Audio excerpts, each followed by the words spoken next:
خد المفاجأة دي بقى، خد المفاجأة دي.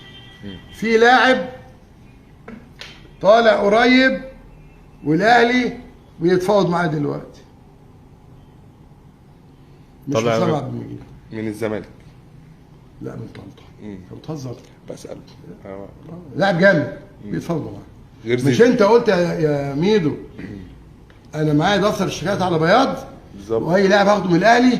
عيب بقى يا جماعه، مش ده الزمالك يا كابتن ميدو. مفيش مختار رئيس لجنه التخطيط في النادي الاهلي، حد بيسمع صوته؟